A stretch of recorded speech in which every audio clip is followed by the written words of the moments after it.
The evening rush at the hotel restaurant was always the same for Daniel. He wore the same white shirt, carefully ironed, though already stained by the sweat of long hours. His black vest felt heavy on his shoulders, and the endless clinking of glasses, the shuffle of feet, and the ringing of orders kept him moving without pause. Being a waiter was not glamorous, not easy, and not what he once dreamed of when he was younger, but it was what paid the bills. Daniel had been married to Melissa for nearly 4 years. To the outside world, they looked like a modest but happy couple. He would return home late at night, tired yet smiling, bringing her small gifts, sometimes a box of chocolates, sometimes a rose plucked from the hotel's decoration, sometimes simply his warm embrace. He thought these little acts mattered, that they showed his love and his dedication. Melissa, however, had grown restless. She had once adored Daniel's sincerity, his quiet kindness, his hard-working spirit. But as time passed, she began to compare him with others, men who drove fancy cars, wore tailored suits, and dined in luxury restaurants instead of serving in them. Daniel's job, in her eyes, was no longer something respectable. It was something embarrassing. She wanted more. Daniel sensed the distance growing between them. He noticed how her tone had shifted, how her eyes wandered when they walked together, how she sighed whenever he spoke about saving money for their future. He convinced himself it was stress, that maybe she needed more comfort. He pushed himself harder, working extra shifts to bring home more money. But the harder he worked, the colder she became. The truth, which Daniel was blind to at first, was far crueler than he could imagine. Melissa had caught the attention of Daniel's own manager, Mr. Harris, the man who gave Daniel his schedules, who scolded him for mistakes, who tipped him only with a condescending smile. Mr. Harris was wealthy, charismatic, and ruthless. He knew Daniel was loyal and desperate to keep his job, and that gave him a twisted sense of power. Melissa, charmed by his lifestyle, allowed herself to be pulled into his orbit. It started with late-night phone calls Daniel never knew about. Then, secret meetings when Daniel was working extra hours, and eventually brazen afternoons spent in Mr. Harris's apartment. Melissa told herself it wasn't wrong, that she deserved happiness, that Daniel would never be able to give her the life she craved. For weeks, Daniel lived in ignorance. He believed in his wife. He believed in their vows. But the day of reckoning came unexpectedly. It was a rainy Thursday evening. The hotel was quieter than usual, and Mr. Harris had left early, claiming he had business matters to attend to. Daniel, exhausted but eager to get home early for once, finished his shift, faster than usual. He bought a small cake on the way. Melissa loved strawberry cream, and he thought a surprise might lift her spirits. When he entered their apartment, he noticed the lights were dim, but the living room smelled of expensive cologne, not his own. His heart quickened. He called her name, but there was no reply. Slowly, he walked toward the bedroom, the cake trembling in his hands. The sight that greeted him shattered him instantly. There was Melissa, tangled in the sheets, and beside her, unmistakably, was Mr. Harris. The man's arrogant face turned toward Daniel with the faintest smirk, as though he had expected this moment, as though it were some cruel joke. Melissa gasped, pulling the blanket to her chest, but her eyes lacked shame. They were cold, annoyed, as if Daniel had been the intruder in his own home. Daniel dropped the cake. It splattered across the floor, strawberries and cream staining the carpet like fresh blood. His entire body shook. Words failed him, his throat locked, and his vision blurred. All he could manage was a broken whisper. "Melissa, how could you?" But Melissa didn't cry, didn't beg. Instead, she rolled her eyes, as though Daniel's pain was nothing but an inconvenience. "Daniel, you don't understand. You can't give me the life I need. I'm tired of living like this, counting pennies while you serve other people. I deserve better. Harris can give me what you never will." Her words cut deeper than any knife. Mr. Harris, smug and unashamed, put on his shirt slowly, deliberately, and walked past Daniel with a mocking pat on the shoulder. "She chose me, kid. Maybe now you'll understand where you really belong." And then he was gone. Melissa didn't chase him. She didn't even look guilty. Instead, she stood, adjusting her dress, and stared at Daniel with a finality that froze him. "It's over, Daniel. Don't make this harder. I'm leaving with him." That night, Daniel's world collapsed.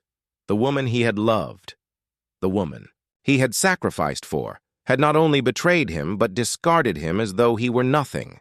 Alone in his empty apartment, surrounded by silence and the smell of crushed strawberries, he broke down completely.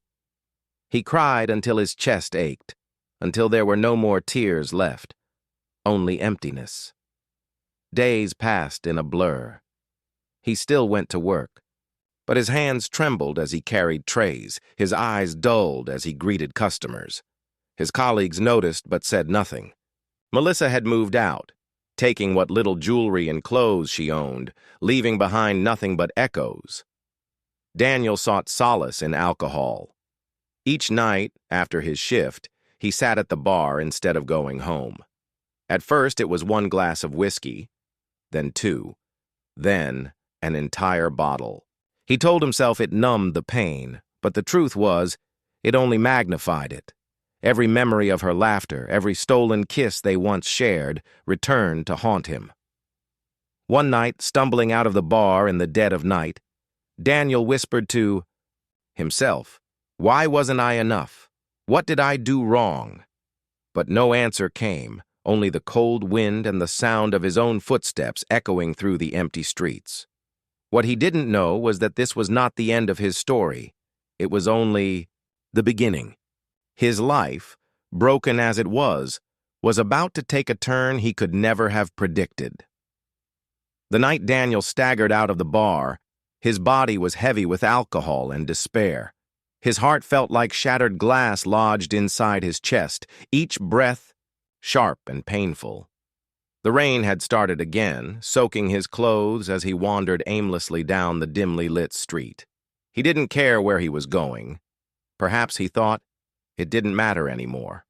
Headlights suddenly blinded him. A horn blared. Tires screeched against wet asphalt. Before he could react, his foot slipped and he collapsed onto the road. The car swerved, stopping just inches from his head. "God, are you insane?" a woman's voice cried. Daniel groaned, his vision spinning. Through the blur, he saw her, a tall woman in her early 30s, with sharp eyes that reflected both anger and concern. She rushed out of the luxury car and knelt beside him. "You could have been killed," she scolded, her voice trembling between fear and frustration. Daniel tried to stand but stumbled, clutching his head. "Maybe that would have been better," he muttered bitterly. The woman froze, surprised by the rawness in his words. She looked at him again, properly this time, and noticed his sunken eyes, the smell of alcohol, the weariness that clung to him like a second skin. Something in her softened. Without another word, she helped him up and guided him into her car. "You need a hospital," she insisted. Hours later, after ensuring he was safe and sober at the emergency ward, she sat by his bed. "What's your name?" she asked. "Daniel," he whispered. "And what exactly were you doing throwing yourself in front of my car, Daniel?" He laughed bitterly. "I wasn't trying to die. I was just trying not to feel alive." Something in his broken honesty stirred her. She leaned back, folding her arms. "Then tell me." What happened? At first, Daniel hesitated. But maybe it was the alcohol loosening his tongue, or maybe it was her eyes. Firm, but strangely kind. He told her everything. About his endless shifts at the hotel, about Melissa, about his discovery of her betrayal, about the cake on the floor and the cruel smirk of Mr. Harris. Every word poured out like poison he had bottled up for weeks. When he finished, silence lingered. The woman's face had changed. Anger flashed in her eyes, not at him, but at the injustice he had endured. "My name is Victoria," she said at last, "and you don't deserve any of this. You've been thrown away by someone who couldn't see your worth." "But I do." Daniel blinked, confused. Why would you care?" Victoria smiled faintly. "Because I know what betrayal feels like, and because I have the power to help you stand again." From that night onward, Daniel's life began to shift. Victoria was no ordinary woman. She was the CEO of a thriving marketing firm, born into wealth but hardened by her own struggles. She offered him a chance, not pity. "I can give you a job," she said, "but you'll have to prove yourself. No excuses, no self-pity. Can you do that?" Daniel nodded, though doubt gnawed at him. At first it was difficult. He was inexperienced in office work, clumsy with paperwork, and haunted by the ghost of Melissa's betrayal. But Victoria was patient, guiding him, pushing him, and sometimes scolding him like a mentor who refused to let him sink. Slowly, Daniel began to grow. The man who once carried trays now carried responsibility. His natural charm, once wasted on hurried customers, became an asset in client meetings. His sincerity, once unnoticed by Melissa, won the trust of colleagues and partners. Within a year, he rose through the ranks, becoming one of Victoria's most reliable associates, and through it all, she was there, encouraging him, challenging him, sometimes simply sitting with him in quiet moments. What began as gratitude evolved into something deeper. Daniel found himself smiling again, not forced but genuine. He felt alive, not because of alcohol, but because someone finally believed in him. Victoria, too, found her guarded heart softening. She had built walls around herself after her own heartbreak, but Daniel's resilience touched her. He was not perfect, but he was real, honest, loyal, and kind. It was inevitable, perhaps, that they fell in love. Their relationship blossomed, quietly at first, until one evening, under the warm glow of city lights, Daniel confessed, "I never thought I could love again, until you." Victoria took his hand and whispered, "And I never thought I would find someone who could remind me what love truly means." Months later, they married in an intimate ceremony. For the first time, Daniel felt whole. The man who had been discarded was now cherished, respected, and successful.